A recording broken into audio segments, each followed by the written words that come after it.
उठो जागो और जब तक ना रुको जब तक लक्ष्य की प्राप्ति न कर लो। हाँ दोस्तों, आज है 12 जनवरी और आप देख रहे हैं DRPS फरीदपुर यूट्यूब चैनल।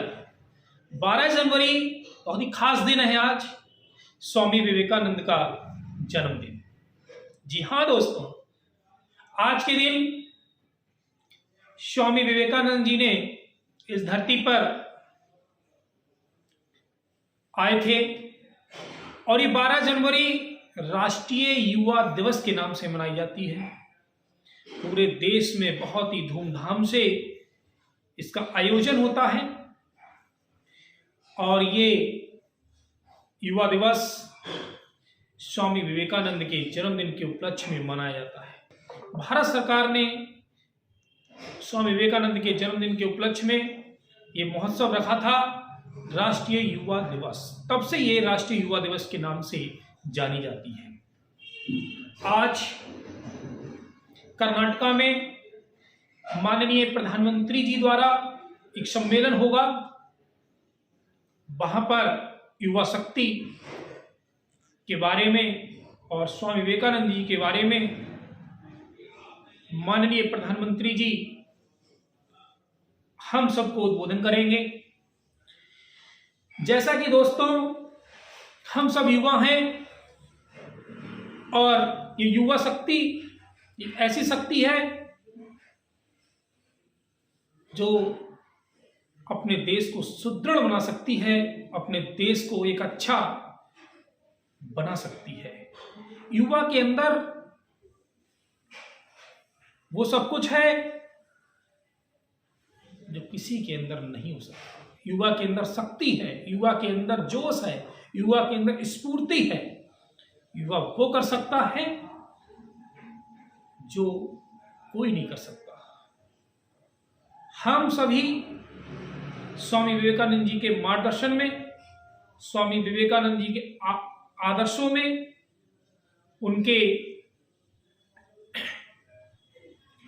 उनकी जो अभिव्यक्ति लिखी गई हैं उन पर विचार करें। उन्होंने युवा के लिए आगे बढ़ने का काम किया था, युवा को आगे बढ़ाने का काम किया था। उन्होंने कहा उठो, बहुत ही पॉपुलर है ये उनका ये वक्तव्य, उठो जागो और जब तक ना रुको जब तक आप अपने लक्ष्य की प्राप्ति ना कर ले। स्वामी विवेकानंद जी युवाओं की प्रेरणा स्रोत रहे हैं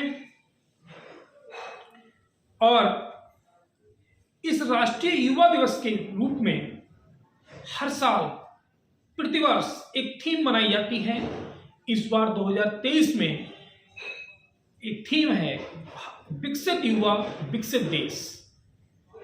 विकसित युवा विकसित देश 2022 में भी थीम थी एक।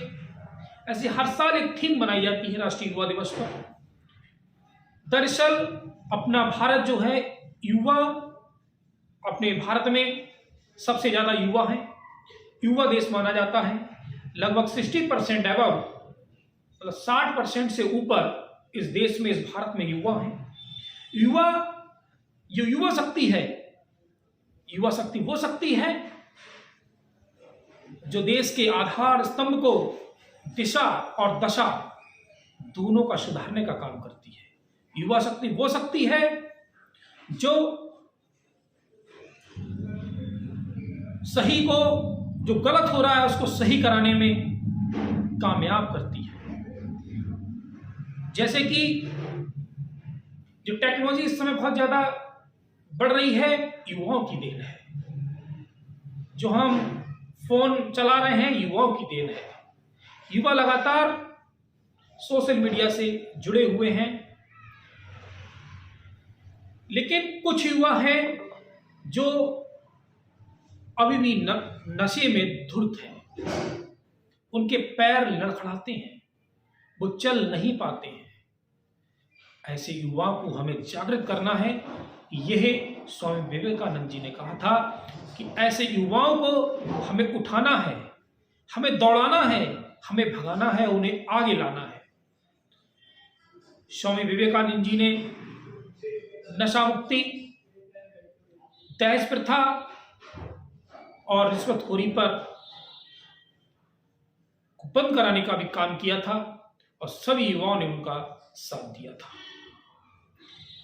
सभी युवा अपने देश के भविष्य को या अपने देश को आगे ले जाने के लिए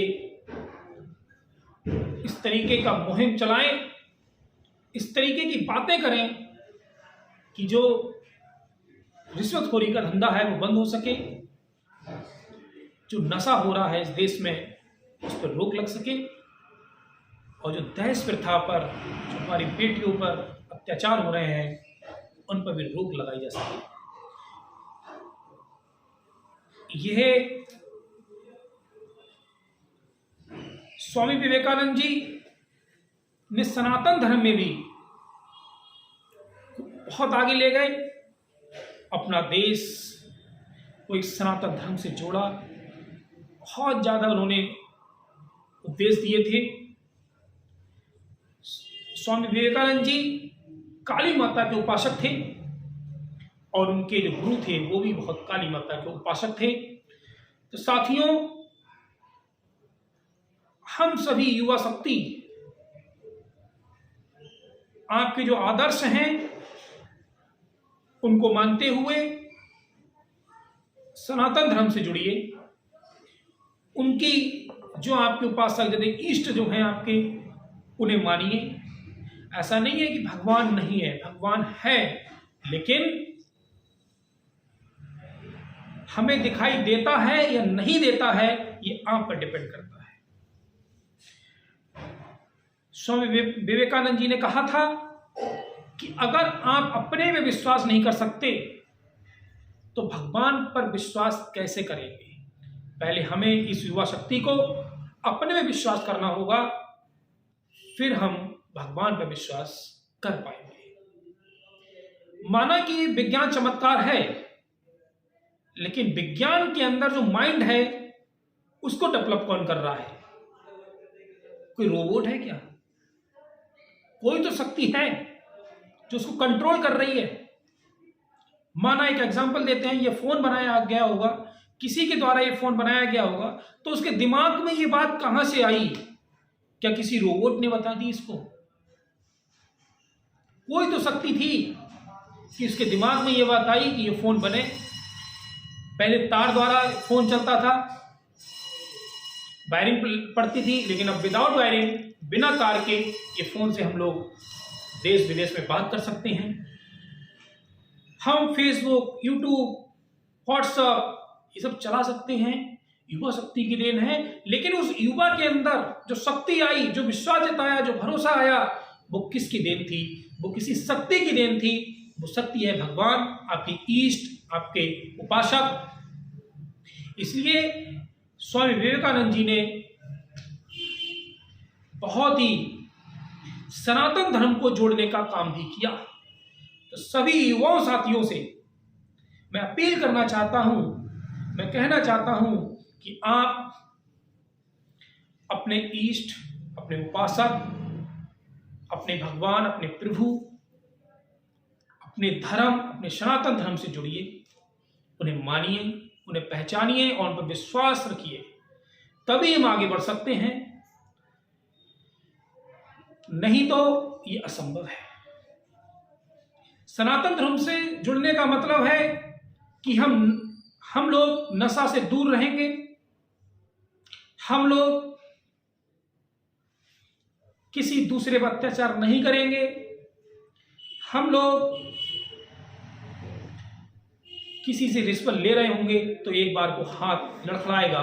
जब हम सनातन धर्म से जुड़े होंगे, अधिकतर सनातन धर्म से जुड़े होंगे, ज्यादा से ज्यादा हम सनातनी होंगे, तो नहीं तो अगर हम प्रभु की आस्था में नहीं विलीन होंगे तो ये माइंड जो है, ये दिमाग जो है, वह अशांत रहेगा। जब दिमाग अशांत रहेगा तो ये कुछ भी कर सकता है। इसलिए स्वामी विवेकानंद जी का सनातन धर्म से जुड़ने का ये एक मकसद था कि युवा शक्ति को उससे जोड़ा जाए। उसकी पहल संत रामपाल जी महाराज जी ने उठाई थी। संत रामपाल जी महाराज ने युवा शक्ति को इसके बारे में बताया था और उनका उस पर युवा शक्ति ने उनके आदर्शों का पालन भी किया था।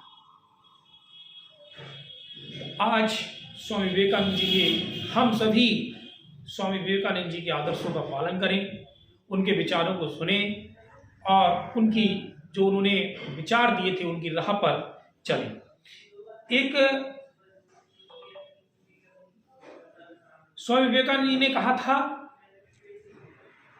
मैं फिर से दोहराना चाहता हूं, उठो जागो और जब तक नहीं रुको जब तक आपको लक्ष्य की प्राप्ति ना हो जाए। ये जो उनका वक्तव्य था ये सुनने में तो सरल लग रहा है लेकिन करना बहुत कठिन है। लेकिन ये युवा शक्ति ही कर सकती है। युवा शक्ति वो शक्ति है वो बहुत कुछ कर सकती है। मेरे युवा साथियों, जन्म लेते वक्त हर कोई रोता है। जन्म लेते वक्त हर कोई रोता है। जीवन में कुछ ना कुछ कोई खोता है।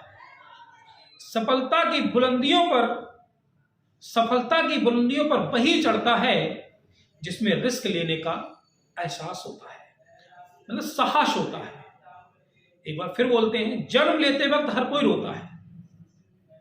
जीवन में कुछ ना कुछ हर कोई सहता है। सफलता की बुलंदियों पर वही युवा चढ़ता है जिसमें रिस्क लेने का साहस होता है, एक जुनून होता है, वही सफलता की बुलंदियों को पार करता है। Thank you so much. जय हिंद।